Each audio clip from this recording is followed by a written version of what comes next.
At 11 months, I feel pretty confident that most kids still need 2 solid naps. There are a few exceptions to that. So I don't think that needing to transition to 1 nap is the reason that your child's taking a short second one, which would leave us to look at other causes, including could they need a timing adjustment for nap 2? I talked earlier about sleep pressure, and if you're not familiar with what that means, basically we all need a certain amount of sleep pressure to build up before we can successfully and easily fall asleep again. So it is possible that the timing that worked when your baby was 8, 9, 10 months old just isn't quite right now. So you could try bumping nap 2 a little bit later just to see if that leaves your child tired enough that the length of the nap needs to be longer. The opposite can also be true. So I know that sounds contradictory. A short nap can be caused by being a tad overtired. So in some instances, we'd be shifting earlier to fix that. I doubt that that's the cause here though, because this is probably the timing you've always used, and I doubt they need it to shift earlier. So in your case, probably try something later, maybe experiment with 15 minutes later, 30 minutes later.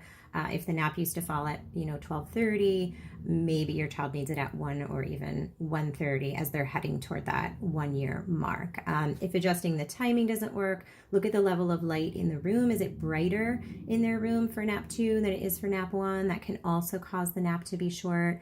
Of course, make sure that they're not relying on any sleep crutches to get to sleep for naps. That can cause the same thing, although if that were happening in your case, nap 1 would probably be short also.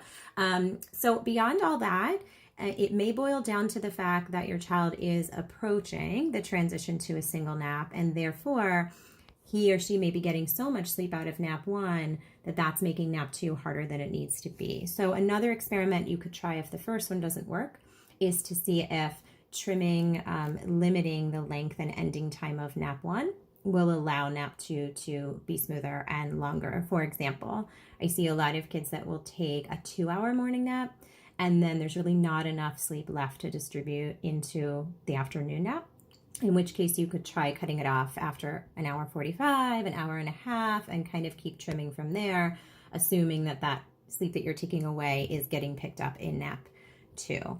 I would much rather a pattern of a shorter nap 1 and a longer nap 2 rather than the pattern that your child's doing right now, which is the opposite, a long solid morning nap and a short afternoon nap. Not because it's a tragedy. The total is the same. The problem is the distribution. So a short second nap can leave your child feeling overtired heading into bedtime, which can cause its own problems at bedtime, in the overnight, and in the early morning. If it isn't causing any problems, I'm less worried about it, but it could over time as it starts to accumulate.